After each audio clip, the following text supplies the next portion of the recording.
Welcome everybody to this seminar on queer Gothic. As we've been saying, it's fantastic to see so many people here and from so many places. The kind of housekeeping stuff first before I start introducing our fabulous speakers for today.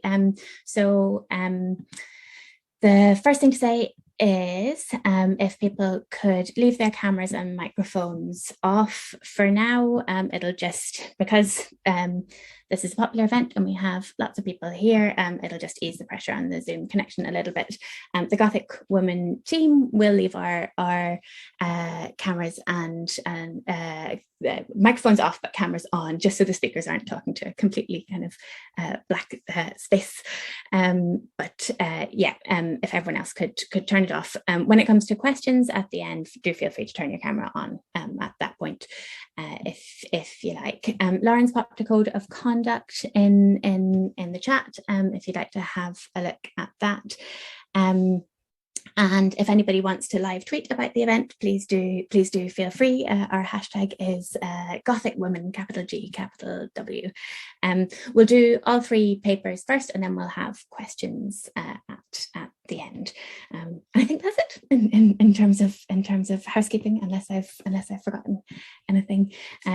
Just to reiterate, welcome everybody from all the Gothic Women team, and I'll get straight into introducing the speakers. So our first speaker for today is Bill Brewer, who is a professor of English at Appalachian State University and the book review editor of European Romantic Review. He served as the general editor of the works of Mary Robinson, Pickering and Chatto, 2009-10, for which he edited Walsingham, which was volume 5. His other publications include Staging Romantic Chameleons and Impostors from Palgrave Macmillan in 2015, and an edition of Hannah Cowley's scandalous comedy The World as It Goes, or A Party at Montpellier from Anthem in 2021. And today he is speaking about monsters, gender nonconformity, and sexual disorientation in Mary Robinson's Walsingham. So take it away, Bill. Okay, I'm going to read this for the most part, but I also am going to try to awkwardly put in a short PowerPoint, just to warn you. The term queer Gothic clearly fits Mary Robinson's multi-generic novel, Walsingham, or The Pupil of Nature, published in 1797, which features paranoia, terror, mystery, suspense, imprisonment, violence, surveillance, masculized women, feminized men, homoeroticism, female romantic friendship, a semi-incestuous passion, and fratricide. Much of the criticism on Walsingham is focused on its queering of heteronormative sexuality and portrayal of gender nonconformity, exemplified most notably by Lady Aubrey and Judith Blagden's gendering of Lady Aubrey's infant daughter as Sir Sidney Aubrey, and Sidney's bravura yet conflicted 18-year performance as an urbane gentleman. For example, Julie Schaefer argues that suggestions of queer desire pervade the novel. While Walsingham may experience homosexual desire, Sidney and Isabella Hanbury's effusive enactments of a romantic relationship could be interpreted as lesbian. In this paper, I argue that Robinson's subversion of gender in Walsingham is even more radical and visionary than the critics have suggested. I offer a trans reading of Walsingham that focuses on the evolution of Sidney's and Walsingham's non-normative gender identities and behaviors. The novel's conclusion presents a scenario in which gender transition occurs rapidly, transphobia is absent, and the conflicted and sometimes violent male protagonist falls in love with a transgender woman. A. Finn Enke explains that in keeping with trans work as a prefix meaning to cross, the most expansive definitions of transgender emphasize movement away from the culturally specific expectations associated with the sex one is assigned at birth, and a movement toward gender self-determination. As Susan Stryker observes, trans studies no more supplants queer theory than queer theory supplanted feminism, but it does a different sort of work. Trans has an additional interpretive capacity in that it can accommodate and account for representations of bodily transformations rooted in desire while simultaneously facilitating our understanding of transformations that flow along other vectors and lines of light. Along with its emphasis on embodiment and transformation, trans theory disrupts essentializing categories such as male, female, heterosexual, gay, and lesbian. It thus provides a useful lens through which to examine Walsingham, in which Sidney and the title character are both undergoing transition from one status to another. Although the term transgender was not coined until 1965, scholars have shown that it can be applied non-anachronistically to 18th century individuals and texts. According to Gary Cates, the Chevalier Dion, Robinson's contemporary, was transgender. And here I'm going to try to share my screen.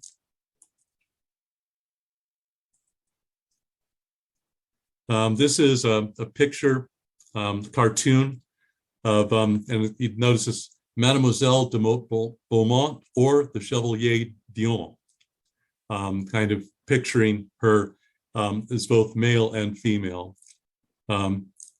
This is a kind of a comic thing called the Morning Frolic, or the Transmutation of Sexes, where they kind of do pretty much just I guess you'd call it sartorial and attitudinal sort of transmutation. And then this is something that really relates to Walsingham, because Sidney is supposedly a professor in the science of fencing. And after her transition to female, the Chevalier Dion did some very famous fencing matches. And this is one against the French Saint-Georges, who is considered one of the great fencers of his era. Okay, yeah, an aristocratic former French dragoon, general, diplomat, and spy, Dion, although anatomically male, identified and was accepted as female from 1777 until her death. Like many of her contemporaries, Robinson viewed Dion as a biological woman whose assigned gender at birth was male, and praised her as an extraordinary female. As Sharon Setzer has shown, Sidney Aubrey's life story in Walsingham reads like a fictional reprise of Dion's already fictitious autobiography.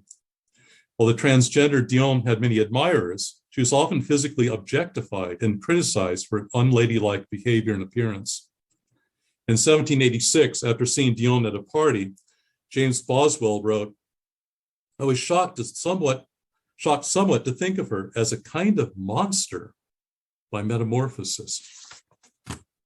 Like many trans studies, my reading of Walsingham is influenced by Susan Stryker's deep affinity with Frankenstein's monster and her textual performance of transgender rage.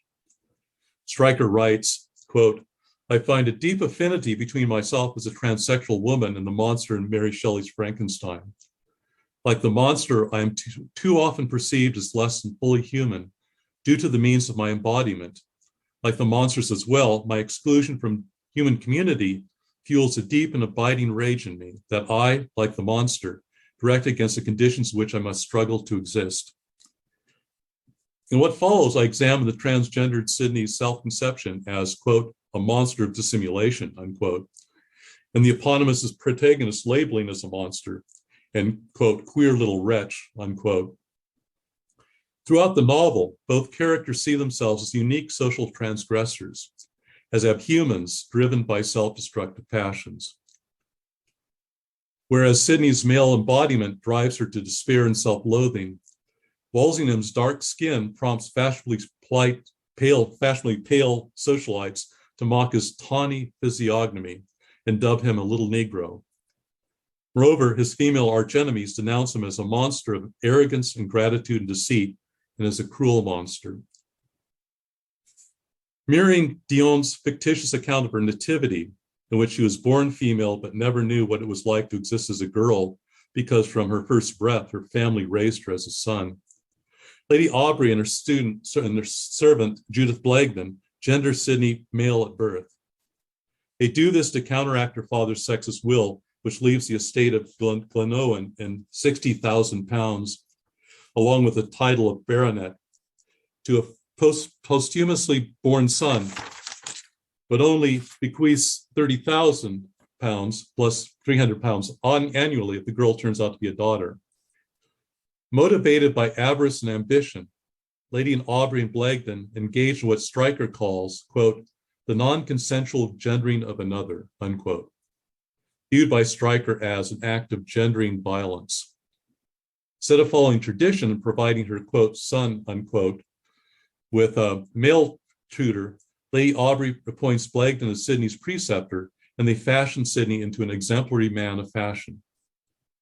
Walsingham's foster sister, Isabel Hanbury, for whom he has developed a quasi-incestuous passion, sends him a letter in which she hints at Sidney's unnatural embodiment, writing, quote, never did nature form so beautiful a creature, unquote, and describing Sidney as a constellation and a celestial being.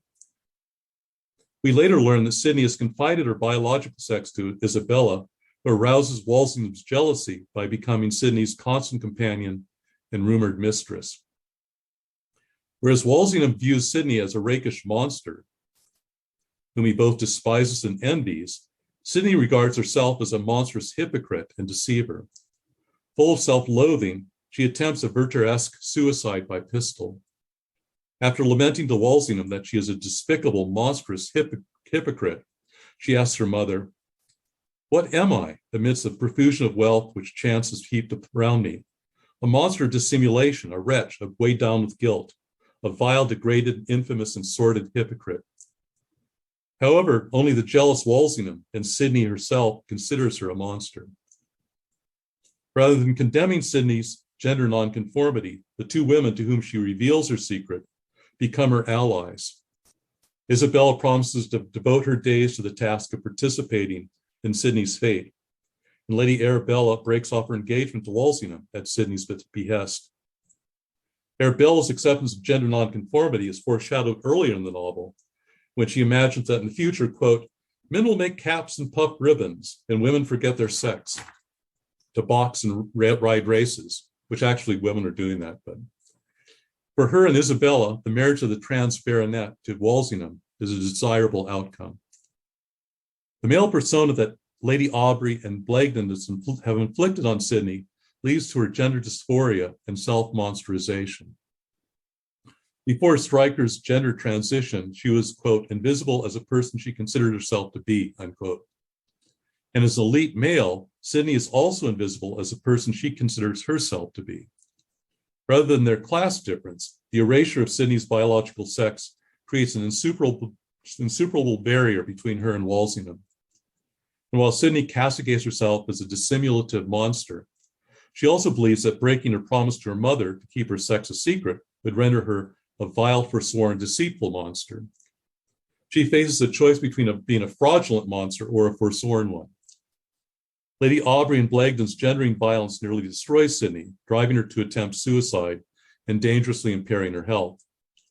By contrast, her regendering seems to promise her emotional and sexual fulfillment, as well as a more authentic life. Rather than causing a furor like Dion's well-publicized transition from male to female, Sidney's regendering is enthusiastically welcomed by Walsingham's tutor, who condones her previous machinations, and by Walsingham himself. Although Walsingham occupies a different subject position from that of a transgender person, obviously, he, like Stryker, feels repudiated, othered, and monsterized by society, and consequently becomes consumed by a deep and abiding rage. Condemned as a monster, racialized and class identified by the social elite because of his copper skin, and repeatedly imprisoned, Walsingham detests his embodiment, considers himself a creature whom the world incessantly persecutes and comes to abhor humankind. Quote, and this could be like the creature in Frankenstein speaking, wildest tumult of elemental rage would have been congenial to my senses. I loathed existence. I began to hate my species. Could I, so goaded by perpetual inhumanity, retain one particle of feeling which might proclaim me human, unquote. As a child who's pampered by his uncle and aunt, But following the death of Sir Edward, the birth of Walsingham's cousin, Sir Sidney, Lady Aubrey rejects and abandons him. Disinherited, he identifies with discarded animals, a broken down horse and a cast-off dog. Walsingham becomes painfully aware of his dark plebeian embodiment when he joins Sir Sidney in southern France and contrasts his locks, short and jetty, and complexion as dark as a tablet of his fortune, and brown fustian suit to his cousin's beauty, clear complexion, and patrician apparel.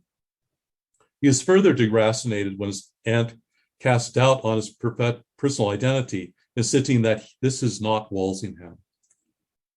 He saves Sidney's runaway carriage from falling over a precipice, only to be denounced as cruel and unnatural by Lady Aubrey and as a cruel monster by Blagden, who accused him of frightening the horses. Walsingham's tutor, Walter Hanbury, raises him alongside Hanbury's sister Isabella, whom Walsingham pursues romantically, even though Isabella's feelings for him are strictly sisterly. Isabella's idolization of Sir Sidney triggers Walsingham's jealous rage, which turns homicidal when Walsingham challenges Sidney to a duel. Walsingham's shot misses Sidney and he flees to London, where he befriends Amelia Woodford, who strikingly resembles Isabella. Intensified by his rivalry with Sidney, Walsingham's passion for Isabella turns pathological. And when he mistakes Amelia for Isabella at a masquerade, he abducts and rapes her. Rather than fully accepting responsibility for his crimes, he regards Amelia as the victim of her own fatal curiosity, and he refuses to marry her. His capricious behavior towards Amelia, the self-styled pupil of nature, outrages the very laws of nature, and subsequently the bosom of nature trembles at the violation of her laws. His unwelcome pursuit of Isabella culminates in a scene in which she reproaches him for his behavior towards Amelia, and he responds by forcing Isabella against him. Shrieking, she implores the rakish Lord Cathcart to rescue her from this monster. Throughout the novel, Walsingham's treatment of cisgender women is abusive. He stalks and harasses Isabella, rapes and discards Amelia, and when Arabella, whom he disingenuously courts, jeopardizes her reputation by absconding from her mother, expecting him to marry her, he treats her coldly. Having been deracinated and branded a monster, he has evolved into one. At the end of the novel, after Lady Aubrey informs Walsingham that Sidney is her daughter, and Sidney recovers from being accidentally poisoned by him, a repentant and domesticable Walsingham changes place with his foster sister as Sidney's adoring companion, and becomes, like Isabella, the eulogist of his transgender cousin. Significantly, Walsingham falls in love with Sidney before she undergoes behavioral training, quote, to fashion her manners to the graces of her sex, unquote, and while she is still dressed as a man. All the trifling crowds of women appear as shadows of the sex, he declares, when compared with its transcendent, unequaled Sidney. Julie Schaefer writes that when Walsingham learns that Sidney is female, realizes that he loves her above all women, he has yet to see her as a female. She is still too masculine to take her female role and needs time to reshape herself as a proper woman. As such, Sidney falls in love with a male, or at least a masculine Sidney. Walsingham falls in love with a male, or at least a masculine Sidney. According to Schaefer, Walsingham's instant adoration of Sidney may suggest that an admirable man who happens to have female genitals is the man's best mate. A trans interpretation of the novelist Damon Newmont would suggest, however, that rather than falling in love with a man, a masculine woman, or a man with female genitals, Walsingham becomes enamored with an evolving, gender transitioning person, despite the fact that she has for many years helped to defraud Colonel Aubrey and him of their inheritances. I contend that Walsingham's sexual disorientation is too anomalous and fluid to be classified as homosexual, heterosexual, or bisexual. He suddenly metamorphoses from a misanthrope fixated on his former sister into a worshiper of a transcendent woman whose assigned sex at birth was male. In contrast to Sidney, Normative women appear as shadows of the sex to him, and in the cases of Isabel and Amelia, are nearly interchangeable. Although Walsingham uses binaristic terms in his description of Sidney, he says she combines feminine manners with the energy of that rich, treasured feeling which are the effects of a masculine education. He also implies that because she confounds gender stereotypes, she is, quote, unequaled, unquote. Walsingham celebrates Sidney's trans uniqueness and his emancipation from the prejudices of early infancy, which led him to view her as his sexual rival. He swiftly transitions from the violent, conflicted masculinity is manifested throughout the novel to the supportive and unconflicted transphilia represented by Isabella. To him, Sidney has been rendered heroic by the suffering imposed by her non-consensual gendering. Like Stryker's words to Victor Frankenstein about the village of Chamonix, Robinson's novel, in his portrayal of gender nonconformity and sexual disorientation, deconstructs, quote, the illusion of naturalness, unquote. I'm finished. Thank you so much. That was really, really interesting, and yeah, and I just love Walsingham. It's such an interesting novel. I should have said actually as well. I realized that Lauren had to pop this in the chat because I forgot. But if anyone has questions, you're welcome to kind of save them and ask them in person at the end, or if you want to kind of record them as you go along, just pop them in the chat and put a cue at the start, so that we can find them again. But yes, thank you. Right, so our next paper is from Dr. Ardell Hayfley-Thomas, who is the author of Queer Others in Victorian Gothic, Transgressing Monstrosity, University of Wales Press 2012, An Introduction to Transgender Studies, Columbia University Press 2019, which is the first introductory book to the field of study in the world. And they're also editing Queer Gothic, an Edinburgh Companion, forthcoming 2023. They're also working on a new manuscript, AIDS Gothic, for University of Wales Press, and a 4-volume archival set on 19th century British queer and trans rare and hard to find materials for Routledge in the UK. They have published extensively on queer and trans Gothic. Ardell serves as the chair of LGBTQ+ studies at City College of San Francisco. They're also the global outreach coordinator for intersex and non-binary powerlifters for the International LGBTQ+ Powerlifting Congress. And their paper today is entitled Decadent Ghosts, Vernon Lee's Haunted Queer Aesthetics.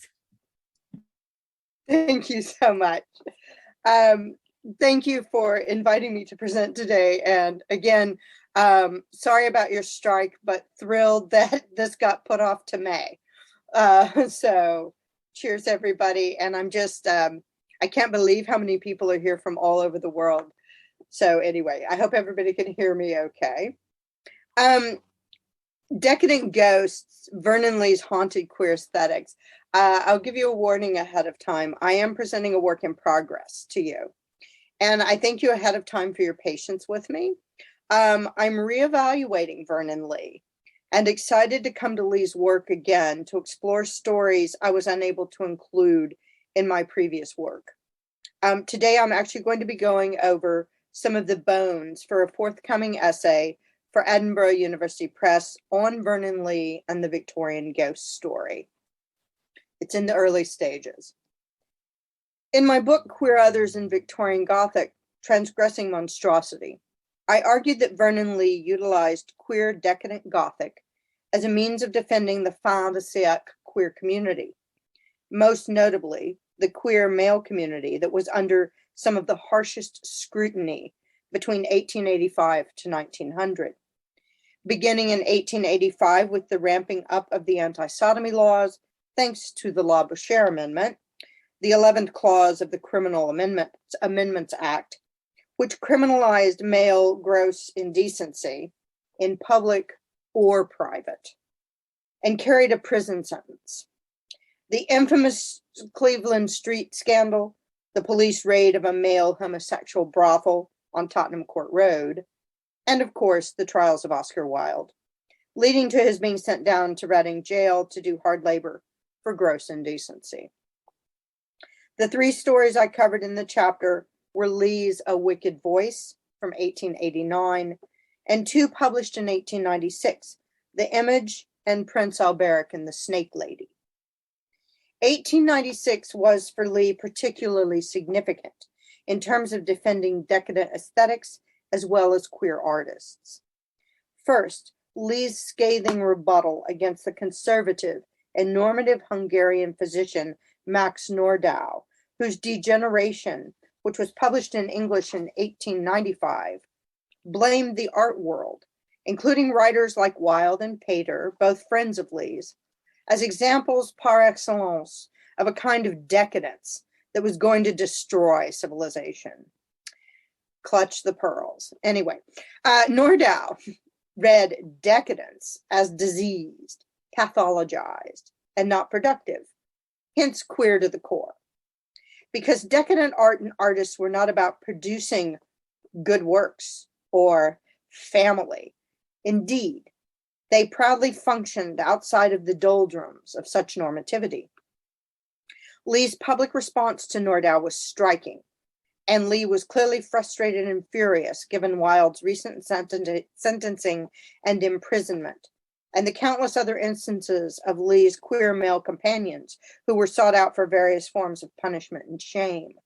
Indeed, a huge part of why Lee set up residence in Italy and only visited England on occasion can be traced back to the harsh laws against queer people in England.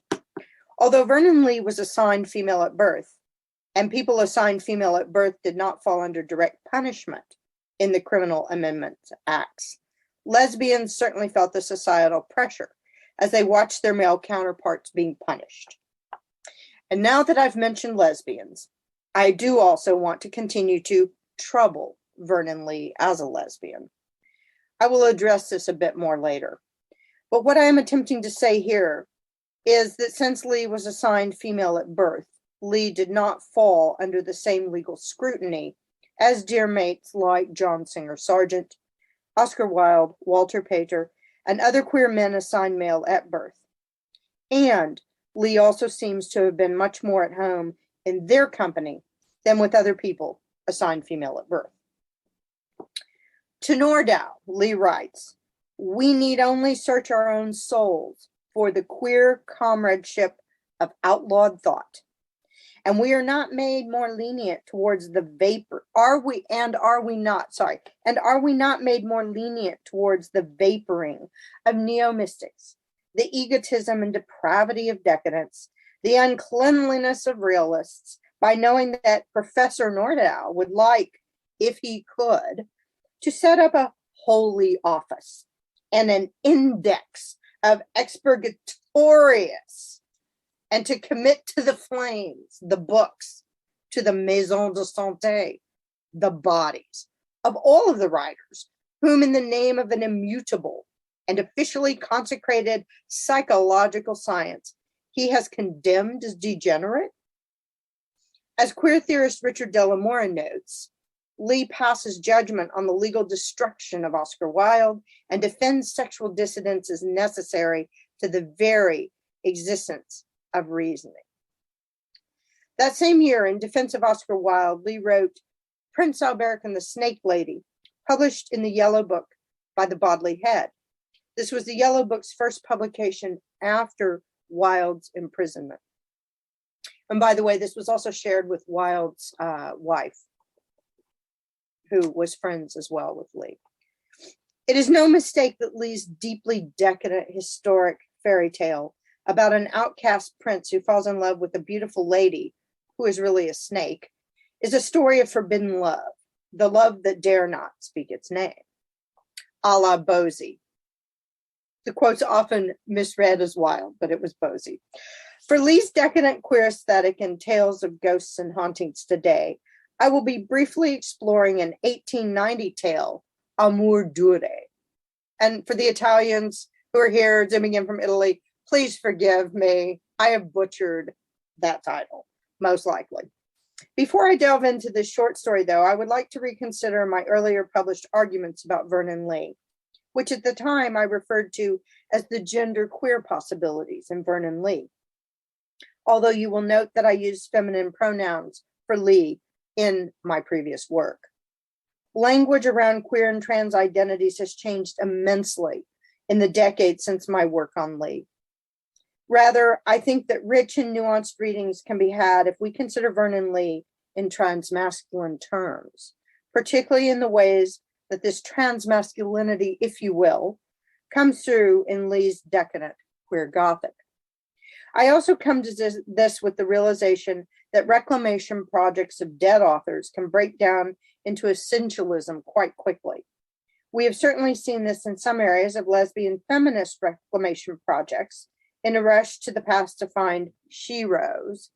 As queer historian Martha Vicinos keenly asked over 2 decades ago, which queer history?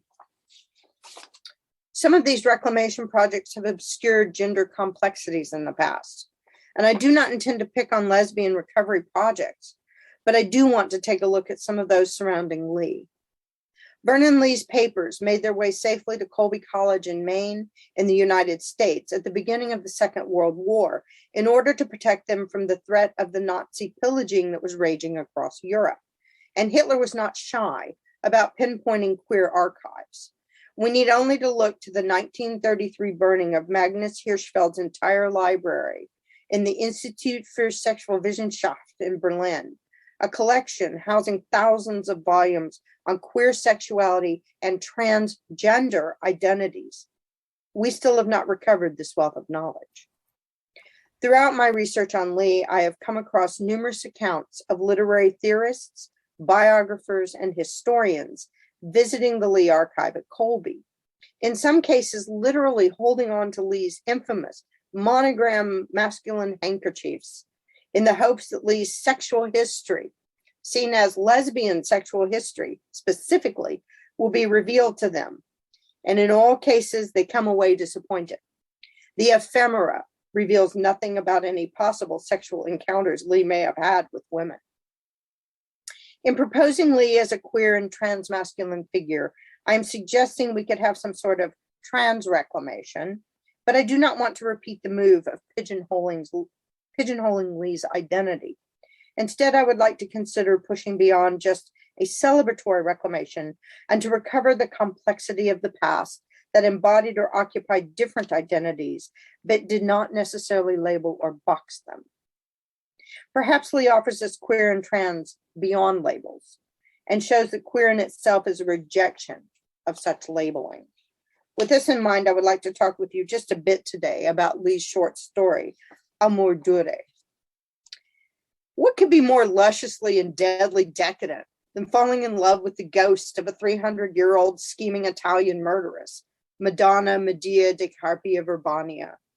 This is precisely what brings about the demise of Vernon Lee's young Polish historian, Spiridion Trepka, who has ventured to Italy because I had longed these years and years to be in Italy, to come face to face with the past. Lee has embodied an affected male narrator. This is very similar to Lee's arguably decadent trans story, A Wicked Voice. Lee narrating as a male character certainly does not, in and of itself, automatically signal any sort of transmasculine characteristics. However, in Trepka's first diary entry, it is notable that Lee signals the Polish historian as a stand-in, if you will, for Lee. Quote, is this folly? Is it falsehood? Am I not myself a product of modern Northern civilization? Is not my coming to Italy due to this very modern scientific vandalism, which has given me a traveling scholarship because I have written a book like all those other atrocious books of erudition and art criticism? This could be about Lee, who in 1880 had impressed the London literary world with an immense study of art criticism of 18th century Italy. And there is a sense that Lee plays with the reader and invites the reader to conflate Spiridion Trepka and Vernon Lee. Briefly, the story follows Spiridion as he begins to explore Italian history because he wants to be transported to that decadent past. In his research and ramblings, he stumbles onto the history of one Madonna Medea de Carpi of Urbania, who seduced and enchanted every man she came into contact with, and once married to each one, she murdered them. While Spiridion studies the story of this enchantress who lived 300 years prior to his visit, he becomes obsessed with Medea and her story to the point he begins to hallucinate, forgets to eat, and lives each day to look upon the few images of her he has found. Ultimately, whether in obsessed fevered dreams or in some haunted reality, she seduces him from the grave and lures him on Christmas Day to his death. He is found stabbed and frozen next to a statue of one of Medea's husbands. The queerness of this decadent Gothic piece lies within what Jack Halberstam has flagged as that queer time and place, when time and situations do not necessarily line up in a heteronormative manner. While on the surface, Spiridion and Medea's imagined affair is heterosexual, there is certainly nothing normative about it. For normative would also include a reality and timeline of the reproductive and the familial, in accordance with Halberstam's juxtaposition of queer time to normative time. And remember that decadent aesthetics are not interested in normative production, or reproduction for that matter. A love story between a 300-year-old woman corpse ghost and a living, breathing man becomes queer indeed. Like Prince Alberic and his snake lady, this too becomes a love that dare not speak its name. Throughout the diary entries, Spiridion becomes more and more restless and impatient and belligerent with the people surrounding him. Most of them other men of letters who work to dissuade him from his obsession. They attempt to pull him back from the brink of succumbing to the seductive ghost. They encourage him not to go down this queer path. But it is not only Lee's story that becomes queer, but the aesthetics of the way the story is told, the language itself. I would like to give you a couple examples here. Early on his trip to Italy, Spiridion writes the following in his diary dated October 20th. Quote, I have been seeing a good deal of late of the vice prefect's son, an amiable young man with a lovesick face and languid interest in Urbanian history. This young man wears extremely long and tight trousers, which almost preclude his bending his knees, a stick-up collar, an eyeglass, and a pair of fresh kid gloves stuck in the breast of his coat, speaks of Urbania as Ovid might have spoken of Pontus, and complains, as well he may, of the barbarism of the young men, the officials who dine at my inn and howl and sing like madmen, and the nobles who drive gigs, showing almost as much throat as a lady at a ball. This person frequently entertains me with his amori, past, present, and future. He evidently thinks me very odd for having none to entertain him with in return. He points out to me the pretty or ugly servant girls and dressmakers as we walk in the street, sighs deeply or sings in falsetto behind every tolerably young-looking woman, and has finally taken me to the house of the lady of his heart, a great black mustached countess. Any reminiscences to Wilkie Collins' Marian Halcombe aside, Spiridion's description of the young man's tight pants, the eyeglass, the kid gloves, all portray a decadent aesthete, and one who sings falsetto and whose true love clearly defies feminine cis norms. And within Spiridion's recollection, the reader also gains information that Spiridion, also a young man, has no women lovers from his past or present, and does not mention any hope of joining the heterosexual economy in the future. Of course, this is prior to Spiridion meeting Medea in the dusty histories of Urbania, falling in love with the few paintings he can find of her, and then succumbing to her ghost. Even with a love interest in a specific woman, she is a spirit, and thus the relationship is queerly heterosexual, if you will. In the interest of time here today, I do want to leave you with one more piece of Spiridion's diary. The short story is actually quite long, and the entries just, they go on like the last one I read. So I recommend it. Anyway, this is his entry 2 days before he perishes.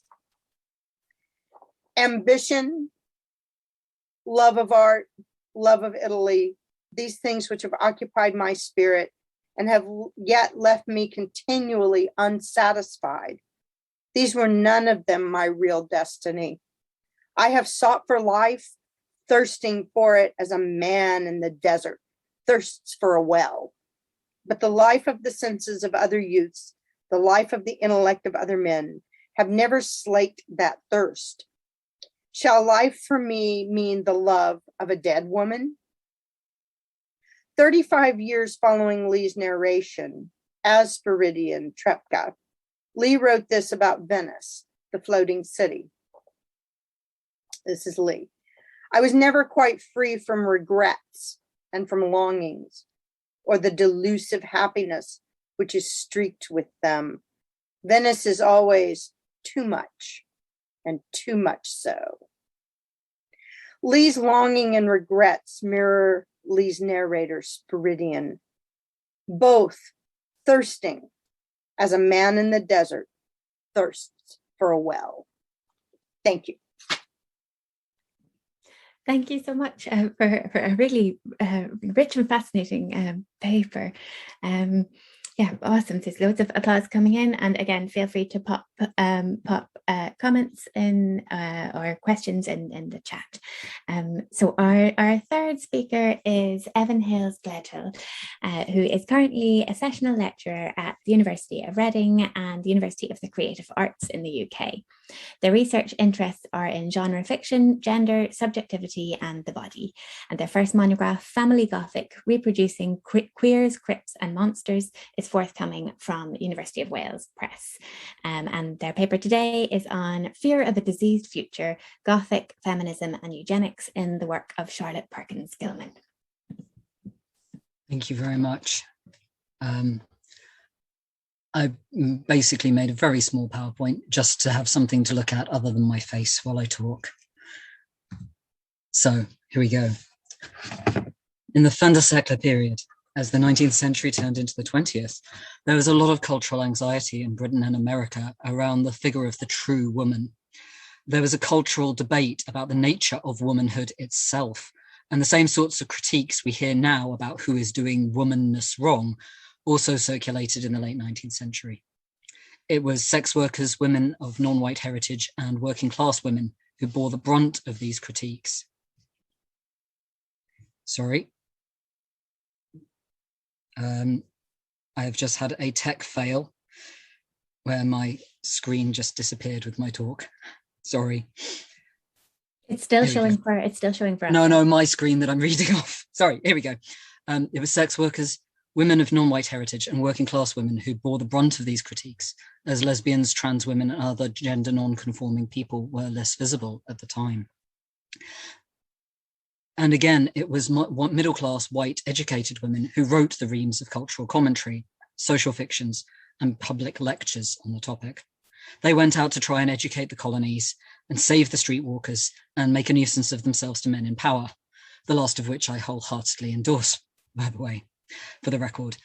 This presentation will explore the limitations of these critiques, focusing on one author, Charlotte Perkins Gilman, who wanted her work to advance the rights and social position of women, but couldn't advance her own thinking beyond the limited frameworks that reinscribe homophobia, ableism, and racism.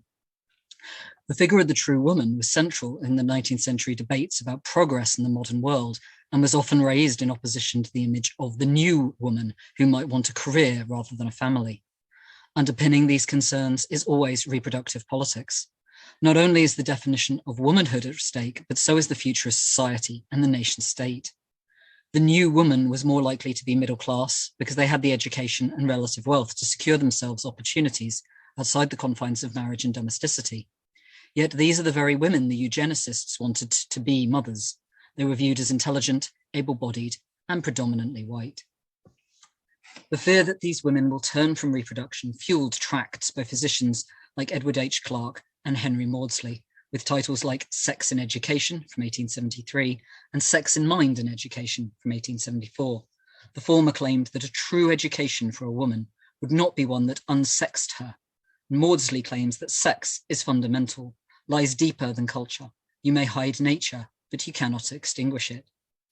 There is a paradox at heart in these tracts. They claim that natural sex is immutable, but are concerned that social influence can unsex someone. So women's supposed nature will somehow stop being natural. This failure to locate any source of womanhood, any fundamental idea of what it means outside of reproductive futurity, demonstrates that women's well-being and success on their own terms is not a priority. The Gothic is perhaps an ideal mode in which to grapple with these tensions between modernity and tradition, being a fictional space where we can think about the past haunting the future, dragging us back into traumas, and as a space of extremes, letting us write about the fears and desires outside of the norm. Charlotte Perkins Gilman's early Gothic often reflects her attempts to reconcile her desire for an active intellectual career with the traditional duties of a wife and mother. Perkins Gilman's aunts, that's a sentence, Harriet Beecher Stowe and Catherine Beecher, had been influential in establishing the cult of true womanhood in 19th century America. Beecher's A Treatise on Domestic Economy and their joint publication, The American Woman's Home, popularized the idea that domesticity gave women a measure of control, a sphere of the world in which their authority would be recognized. But this was not Charlotte's experience. In the Gothic poem In Duty Bound, she wrote about fearing a loss of identity under an obligation binding with the force of natural law that incarcerates her within a role and a building that cannot be escaped except by sin. She likens this experience to death, longing for a grave more wide than the social position open to her, echoing the descriptions of the legal status of married women under coverture, the legal process by which a woman becomes one with her husband, enabling such horrors as the inability to prosecute or even recognize marital rape or financial abuse. The Gothic short stories Charlotte Perkins Gilman published in the 1890s, including The Yellow Wallpaper, The Giant Wisteria, and An Unnatural Mother, explore the illogical social constructions of true womanhood. It is her frequent theme that a woman's sense of self is denied by men, by society, and most painfully by those who should love her. These stories echo the reality as described in diaries of Perkins Gilman herself and her first husband, Charles Walter Stetson. Yes, as in the hat, he was an heir. In their first marriage, she tried to mold herself into an idealized wife. Stetson wrote, "She is very gentle and careful now." And later, "One sees little just now of the daring and independent manner of the Charlotte I first knew. It has made her more like what is best in other women, more thoughtful, bland, gracious, humble, dependent." This desire for a bland humbleness highlights the ideal relationship between women and men in this ideology. She has no personality, no individual thought. She is a human mirror to reflect back to him himself. Heterosexuality seems so appealing, doesn't it, suddenly? Gilman's most famous Gothic engagement with this topic is The Yellow Wallpaper, a tale about a woman driven to insanity by her husband's refusal to listen to his wife. "He does not believe that I am sick. And what can one do if a physician of high standing and one's own husband assures friends and relatives that there is nothing the matter with one?" Always lucid about her husband's actions and her problems with boredom and depression as a new mother, the unnamed narrator the reader only comes to recognize the narrator's sanity is now compromised when she begins to physically act in a non-normative manner, biting her bedstead and creeping around the walls of her room. From suffering a temporary disorder of feelings, the main character devolves into being truly disabled by her condition, because her own reporting on her symptoms and experiences is considered subjective, and her doctor husband sees his own perspective as objective. It is a form of Frankenstein story that the doctor seeking to perfect a human form creates himself a monster. There is a lot of dark irony in the tale. In seeking to remove a woman's individuality, the husband doctor succeeds only too well. In making herself so physically repellent that her husband faints, the narrator might finally have achieved freedom from his expectations. The door he unlocked to visitor is left open. However, she just steps over his prone body and carries on creeping. Though her fictions draw on her individual experience, Perkins Gilman aimed to speak to a wider truth, going so far as to call her poems tools. She wrote the yellow wallpaper was designed specifically to frighten readers into a different course of action. Quote, "It has, to my knowledge, saved one woman from a similar fate, so terrifying her family that he let her out into normal activity, and she recovered." But what is women's normal activity? Gilman's social manifestos, public lectures, guides on economics, poems, and novels, all designed with the same end, to make readers reconsider their opinions on womanhood. In the comic short story Fulfillment from 1914, Perkins Gilman engages with the tension between what is considered culturally normative and what is actually prevalent, and thus statistically normal. The tale is a dialogue between Mrs. Elsie Maxwell and her unmarried schoolteacher sister Irma, overheard by a male novelist. Elsie pities Irma and takes the true womanhood position. Quote, "A woman who hasn't married, who isn't a mother, I don't care how successful she is, she hasn't lived." Irma responds by asking Elsie to measure her own successes. "Did you ever make a budget, comparing other families of the same size, on a similar amount? 10 hours, a good working day. What do you do with it?" Elsie dodges the questions, but by doing so demonstrates that she can't, in fact, substantiate her success in housekeeping, nor her assumed normativity. "No two families are alike," she claims. "Each one is a law unto itself." Elsie's decision to be a homemaker and her choices within that role are not based on evidence or knowledge. For this sacred duty, she had never prepared herself by either study or practice. Irma, by contrast, is a true professional educator, speaking 3 languages, working her way up from governess to private school owner, and even raising children through adoption herself. In their early 40s, Irma looks forward to continued plans and projects, where Elsie seems positively scared of her future once her teenage children leave her home. Perkins Gilman thus asks the reader to contemplate not only whether normative family models make the best use of a woman's time and talents, but also to acknowledge that social norms are constructed through assumptions and belief rather than fact. But Perkins Gilman can't even leave Irma alone. The novelist takes a shine to her, and once again, a woman's success is validated by a man's attention. In the tale An Unnatural Mother, in 1895, combines the depiction of Gothic horror of persecution and the irony of social judgment. The titular character is posthumously labelled by the other women of her small town. Esther Greenwood lost her life warning the mill town of an impending disaster, but is judged for leaving her own child motherless, even though she saved countless lives. The unnatural instincts of Esther start in her youth. She avoids activities, socially coded as womanly, such as sewing, and makes little attempt to present in a feminine manner. Esther was raised in a non-traditional manner also, with lots of outside activity, short hair, and plain clothes, which is thought to have made her queer. The women of the town sewing circle are scandalized that Esther's father told her the biological realities of reproduction and warned her about the bad disease. Despite marriage being the aim of these women's insistence on heteronormativity, romance, and binary gender roles for their own daughters, any hint of the sexual and any acknowledgement of the body itself remains unspeakable. Women's supposed nature is clearly shown to be shaped and directed by social forces, far more than the biological experiences that cannot even be acknowledged between mother and daughter. Quote, "When I was married, I knew no more than what was before me than a babe unborn, and my girls were all brought up so too." Because this is a great advertisement for heterosexuality again. Esther must be unnatural, queer, because otherwise the very fundamental natural categories, such as womanhood and motherhood, are under threat. And what would this mean for their own lives for these women, their own sacrifices, the limits they have placed upon themselves and their daughters? Though the women are all able to articulate a difference between a social role, an expected standard, and actual reality, they cannot reconcile these variances. Quote, "Their summers don't seem to be mothers, even when they have a child." There are many contradictions in the beliefs expressed about gender and motherhood by the women of Toddsville. Their pride in nature as the source of their own authority is at odds with their insistence that the local doctor prioritize medical intervention. If nature was all that was wanted, we needn't have any doctor at all.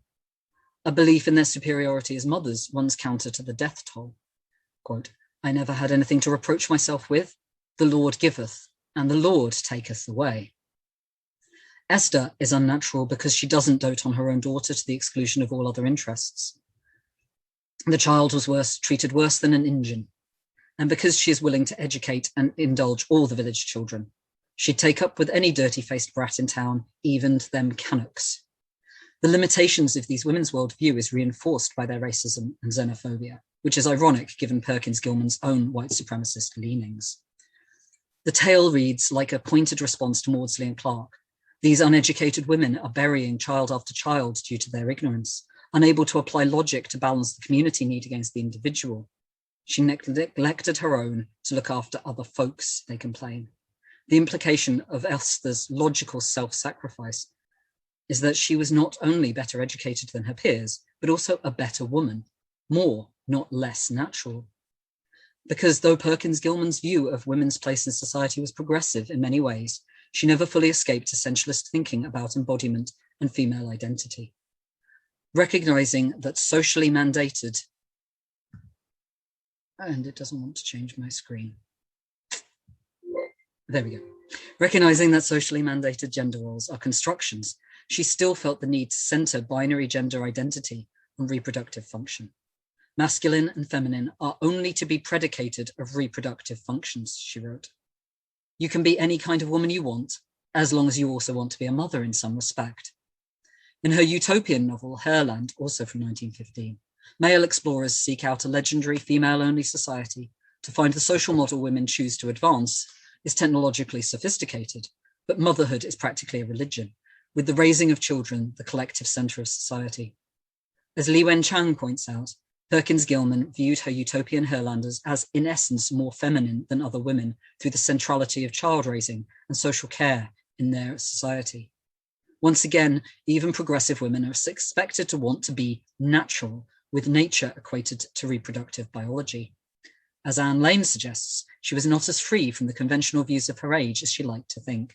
Although Gilman's racist, anti-Semitic, and ethnocentric ideas are most apparent in her personal writings, in her letters and her journals, these biases inevitably limit and scar her theoretical work.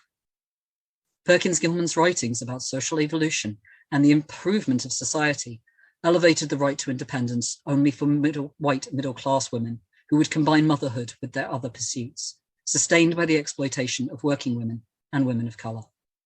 The feminist movement in England and America at this time often insisted on its compatibility with eugenicist thought, as middle-class women used the desire for healthy, defined as physically normative, children as a bargaining tool for their own reproductive freedoms. As the feminist author Mabel Atkinson wrote in 1910, "Let not our friends the eugenicists be alarmed. It is the nature of the finest and healthiest women to desire children. The quality, at all events, of the children will improve enormously when compulsory and unwished-for maternity becomes a thing of the past." These were also the arguments of Mary Stopes, noted racist, for the rights of women to access birth control. It is not really about women's rights and empowerment, it's about a bright white future. Consistently, Perkins Gilman makes heterosexuality seem unappealing, flawed, and unnatural even. You might argue that she queers normativity itself in her critiques, makes the queer characters central, and the heterosexuality becomes the unspeakable. Her queer characters seem more healthy, happy, and successful, even according to the normative standards, the normative society's own supposed standards. Yet still, Perkins Gilman only really recognizes one type of woman, the middle-class, educated, white mother. Her business-owning, commune-forming heroines in Herland and in her short stories are all drawn from the same mold. Perkins Gilman's attempt to construct a less Gothic, less patriarchal future through her social issue fictions remains, like her nameless narrator in The Yellow Wallpaper, stuck in a rut. Quote, "It is the pattern that keeps her subdued." Perkins Gilman seeks to contain the liberatory potentials of single-sex spaces, of queerness, of physical nonconformity, because she chooses to advance her eugenic ideals above all else, leading to inescapable tensions that leave her locked in the Gothic labyrinths of gender she so desired to escape. Thank you. Thank you for another great paper. Yeah, three wonderful papers today, and just a really good exemplification, I think, of how rich these approaches are for thinking about the Gothic, and for kind of deepening and troubling our ideas of Gothic women overall. So yeah, thank you all so much. So I'm gonna throw it open now for questions. If you have a question, feel free to use the little digital raise hand function, or to pop things in the chat. You can have general questions for all the speakers, or questions for specific speakers. Yeah, so over to you, Evan. Sorry, can I have speaker privilege to ask Ardal a question? Go for it. I was really interested in your reading of, and I can't pronounce the name, the Italian short story. I'm going to butcher that as well. Amor dure, yeah. And I was wondering about the idea of the queer man and the female icon as well, like the traditional 20th century idea of like Madonna and Cher and Lady Gaga now, and this idea that he has fallen in love with the unattainable woman, the woman he will never have to touch. I wondered if you could speak to that, maybe.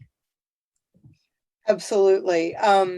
Yes, I mean, that, as I'm going to delve more deeply into this on the essay for Edinburgh, absolutely. I mean, there's an obsession with Medea that, yeah, it's not even necessarily a sexual obsession, right? But it's that almost like there's underneath it almost this kind of I want to be fabulous like you were, almost in a particular way, right? That I think that you're definitely onto something there. And I didn't even talk about it in the paper, but you know, again, it's messy to go running in the past with, you know, your label and your hammer that has the label on it, and, you know, hit everything with it. But at the same time, and I do want to explore this a lot more, Vernon Lee's, to me, transmasculinity is also a very homoerotic masculinity, right? And it's interesting because I feel like with Lee, it's tricky in a way that, for instance, I don't feel it's as tricky with, say, Dr. James Barry, who clearly his whole life was a man. And, you know, on the couple of occasions when he was caught by accident undressing and unbinding himself, he flew into a fury. But everything he wrote his entire life, he was he. And down to actually getting in trouble for sodomy, speaking of queer transmasculinity, in South Africa. And but with Dr. Barry, I don't feel a hesitation. With Lee, though, it is interesting, right? Because Lee, once Vernon Lee became Vernon Lee, Vernon never went back to that birth name, ever. It wasn't in the case of, it was a pseudonym for writing, right? This wasn't like the Bells or George Eliot, for that matter. So, and I just, if you trace so much of Lee's aesthetic and so much of Lee's work, I do feel it really falls into that kind of, you know, queer transmasculinity. But yeah, absolutely, Evan. I think that's an absolute perfect point, that, you know, here's this dead, you know, fabulousness, and, you know, let's worship that. There's absolutely no chance any heterosex is going to be asked of you. I think there could even be a great argument, honestly, about Vernon Lee, that Lee could have been asexual or ace even, right? But again, you know, all my labels running back there. But you know, a lot of the lesbian work done on Lee, there, if you can read some of the theories, just the bending over backwards to be like, oh, well, this masculine presentation must mean that Lee was a lesbian because of this. And I think it's nuanced and evolving. Anyway, I'm not sure I answered your question, but yeah, I love that, right? Medea is like Cher and Lady Gaga and Marilyn Monroe, and I mean, how many gay men are in love with Marilyn Monroe? And there's a comment that's just come in the chat from Drumlin. I like what you say about homoerotic transmasculinity, Ardal. I was thinking that Lee feels to me to be in a similar lineage of men like the incredible HIV/AIDS activist and FTM community organizer Lou Sullivan. Oh yeah, I'm right by the city with Lou's diaries, and I'm a little in love with Lou. And on a personal note, growing up in Oklahoma, no wonder, I mean, I had the label lesbian put on me because I'm assigned female at birth, although I've been a fabulous gay boy always in my heart, but nobody ever put that into anything, and Lou Sullivan did, right? And so I'm not looking at the chat right now, but I love whoever said that. Absolutely. I totally can read that lineage to both Dr. Barry and Vernon Lee, to Lou Sullivan. And Lou Sullivan was, just so folks know, a little quick bit about Lou. There are a couple of books out now, a couple of biographies are pretty good, but the main archive of his diaries are here in San Francisco.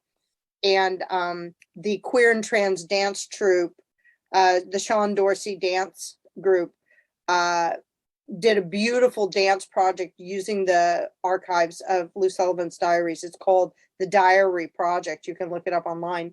But Lou Sullivan was turned away from gender clinics again and again and again because they said, if you're not interested in becoming a heterosexual man, we're not doing anything with you.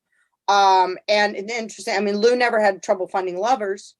And he has a famous letter he wrote finally to Stanford's gender affirmation clinic, saying, well, you told me I couldn't live as a gay man, but I'm going to die as one. And Lou died from AIDS, I believe, in 1990. But he did amazing work, and he just paved that path. So thank you to whoever said that about Lou. Yes. Thanks. Thank you. And Laura.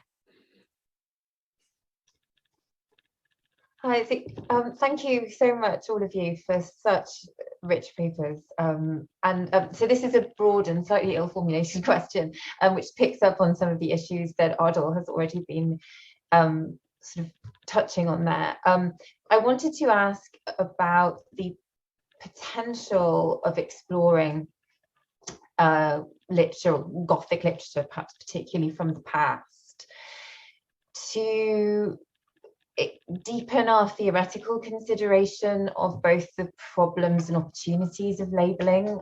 So Ardal mentioned this sort of issue of going back into the past with a hammer and kind of trying to hammer your label on. But on the other, on one hand, we know that self-identification is essential, salutary, politically often very powerful, and at the same time labels for others are limiting, and there's a problem of anachronism potentially. So I just wondered whether that question we always have to ask ourselves when we're going into the past about imposing a potentially anachronistic label is also potentially a theoretical opportunity to think about how we choose to categorize in our own times as well. If I may, there was there was a really excellent, I made a note of it, really excellent moment, a quotation, because I will admit I haven't actually read the book that Bill was talking about, but there was this lovely moment where he mentioned a quotation about someone being a constellation, which I thought was a really nice quotation, which I think stuck in my mind as a potential theoretical position to take, to look at these figures and I mean, it's there in the text, it's in there in the original text. It's not us imposing that term from a time. So we can take that and say, well, what can we look back and consider people as constellations of, influences positionalities, of spaces that they wanted to occupy, and overlaying identities. And I thought that was really nice. So I will hand over to Bill, because I can see he's thinking. Yeah, there's one of the labels that's given to Sydney at the end when she going through her metamorphosis is that she's transcendent, that she's something special. And I think there's a kind of an idea of uniqueness, which really our terms can't, grapple with. I mean, everything seems reductive. And that's one of the things that Walsingham, in some ways is kind of like a rabbit hole, it's hard. And I think that's why, at least the premise is, that's why that Walsingham falls gaga for her immediately. It's just, she's just so unique. It's not like anyone else. And Kate Bornstein does a lot of that in her Gender Outlaw, where she describes herself with so many different things and like such a unique perspective. I really like that idea of looking at each instance as unique and special, and not necessarily this.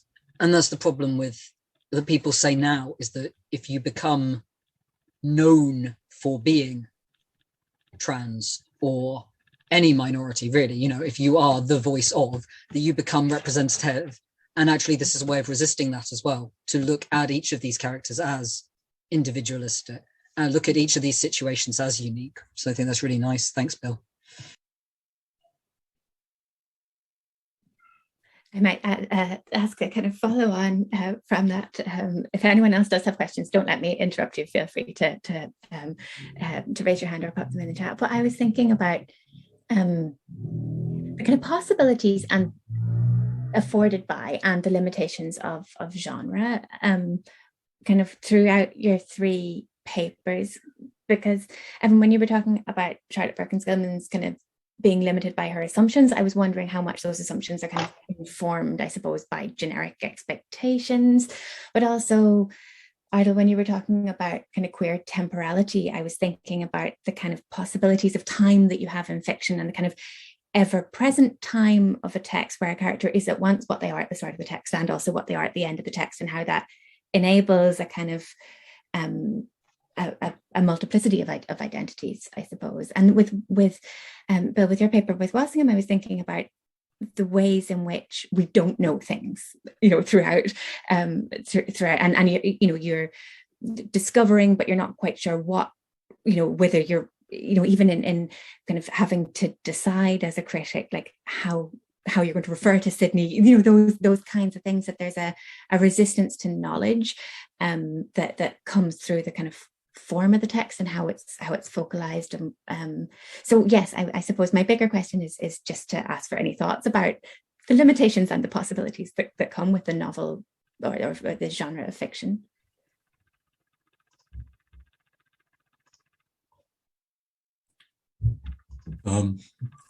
There's some possibilities too, because in some ways you can see the narrative in Walsingham as a trans narrative, because Robinson as a woman is ventriloquizing a male narrator. And so there's ways that I think the genres can be played with and actually are kind of enabling. But one of the issues with Walsingham is we see everything, almost everything, through Walsingham's point of view. And that's also limiting, but I mean, we never see the transformed Sydney, and we never hear from this transformed Sydney. And so the narration is kind of enabling, but it's also very limiting. I would like to have known if she was anything like Dion. He was always seen as very masculine. So this is one of the reasons that I sort of sandwiched the social commentary short story between two Gothic short stories. So you have the Yellow Wallpaper, which is, so as I said, Perkins Gilman wrote everything from her tracts to her stories and her poems as tools. Each of them was to be transformative in some way and have different impacts. So the point of the yellow wallpaper is to terrify. The whole point of it is, and other critics have said, oh, it's reductive to make it a horror story, to put it into the genre of the Gothic and to call it a horror story. No, that's its purpose. Like Get Out, calling Get Out not a horror movie is reductive to the genre. The genre itself is being reduced and flattened by telling us that it doesn't actually do the things that it does for us. There's a reason that we choose these genres to write in as marginalized people. And so the yellow wallpaper is very deliberately Gothic horror for its reason. That's its function. And the Unnatural Mother combines some Gothic instability of form and this story that emerges about this woman who gave up her life for the village to save all these people and is just being consistently slandered. Her memory is being erased. Her identity is overwritten constantly. And her sacrifice has been, and it's a Gothic story because of its nesting of these narratives, because of its unreliable narrators, because it's about a dead woman and her lineage and her heritage and her queerness and the next generation, how her daughter is being co-opted by these women, has been brought back into the fold, as it were, and is being reclaimed and raised by these women who have real, who are now shutting down and limiting the possibilities that have been opened up. So I think that in terms of the genres that Perkins Gilman chose to write in, she did so very deliberately and very specifically for what she wanted to communicate. So her social issue ones, like the more humorous back and forth between Irma and Elsie, she could have written that in a Gothic mode. You know, we could have come to the end of that story and found that Elsie now feels terribly trapped and frightened, but her uncertainty about her own future. There's a moment where she says, where her sister goes, you're going to live another 40 years. You're only like 42. What are you going to do with the next 40 years of your life? Your children will be grown. What does you, who's focused your entire life on motherhood, what do you do now? And she sort of goes, oh, well, I might not live that long. That's a bit of a Gothic moment of like potentially like, oh, well, I could die young. Like that's a bit Blackbeard episode 4 for those of you who've watched Our Flag Means Death already, and if you haven't, do. But like these people getting trapped in their lives and going, well, I might not survive, you know, that would be okay. That could be Gothic. It's quite dark humor, but at the same time, it's not written in the Gothic mode because it is poking fun at social science, really, rather than making us afraid of our possibilities, I think. So I think that the way she plays with genre is really interesting. And that would be I think that was an answer to the question posed.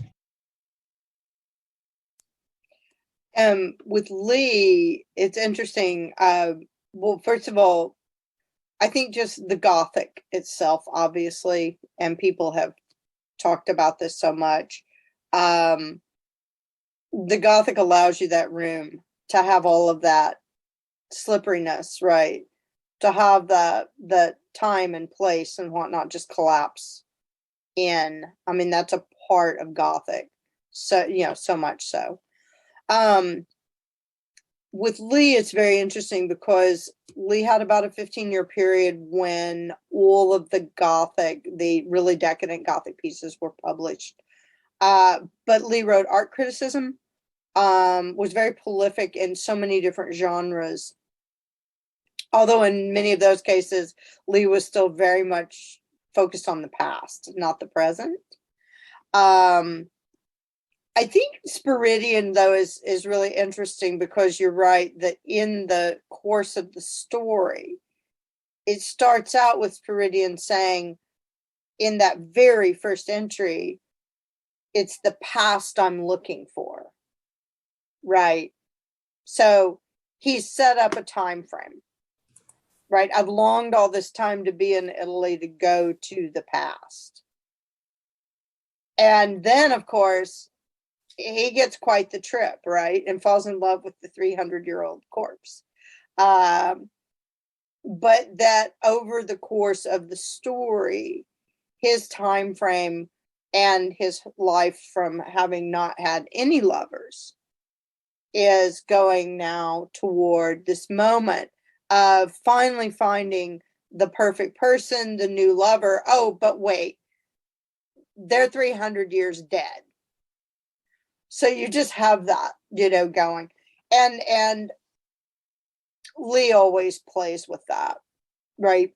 Oh wait. Oh, okay. Lee always plays with that, and that's a lot of the time. I mean, I want to look at this more because the time definitely slips in and works with that decadence as well, right? It's layered. I mean, Prince Alberic takes place again. It's another story. Takes place, 200 or 300 years earlier. So you have that. Lee's always doing that. So I think that's a really great question, though, and the Gothic certainly accommodates it. Thank you all so much for such kind of full and really just interesting answers to the question. Ray. Hi. So my question's sort of for Ardell and Evan, really, but I was thinking a lot about how interesting that analysis was of Perkins, Gilman, and motherhood and essential womanhood. And I'm just really fascinated by the intersections of things like race and gender and queerness and I guess the queering of race, really, in stories like this, especially horror in the Gothic, where like Evan said, I think with sex workers and women of color, where there's an inherent queerness to these bodies that are non-white, etc.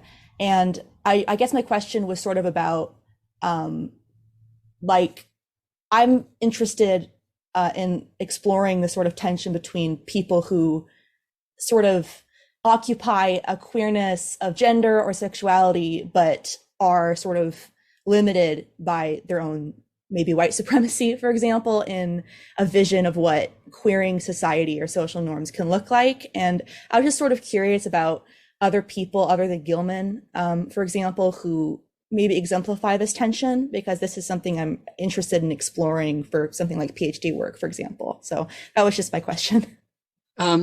There's a really good book, I was just going to say, all about that, basically. It's somewhere in my thesis notes, and I can't remember off the top of my head, and I'm going to go look for it right now and put it in the chat. But I think it's really vital as well to separate out our queer with a capital Q, as it were, and queer with a small q in this state as well, in that it is the desire generally for the non-white body that is queer, if you are white, and it's desire for to support the non-white body in reproduction that is queer.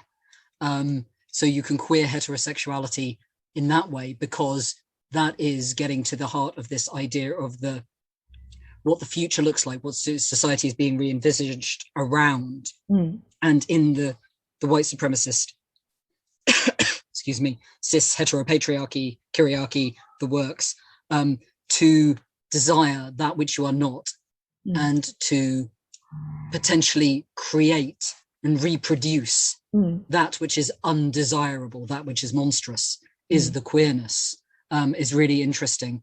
And so one of the things that I worked on, and is in my forthcoming book on family Gothic, which looks at queerness and reproduction, is the abolitionist novels, and how they talk about the restructuring of families around the adopting of non-white children, or desire across racial lines and things like that. And that's the look I was going to look at on the book. So that would be my take on that one. Thank you. I popped a book into the chat, and I highly recommend it. Thank you so much. That's a really good resource. I'll check that out. Thank you. Brilliant, thank you. Right, now we are almost out of time, so if anyone has any last questions, this is the kind of last chance call for anything you want to ask. In the meantime, while you're thinking of those, we will have our kind of advert for our next seminar, which is Gothic Environments, which is so we're thinking seascapes, we're thinking deathscapes, we're thinking climate change Gothic. That's our June seminar, and Lauren will pop a booking link for that in the chat if you're interested. And Ardal, you also had a kind of info / plug for us. I did. I put it in the chat a bit earlier, but Luke Chawala and I have just started to become, we are editors for a new book series coming out from the University of Wales Press. You can go on their website and look. I think they've just updated. We had a meeting last week.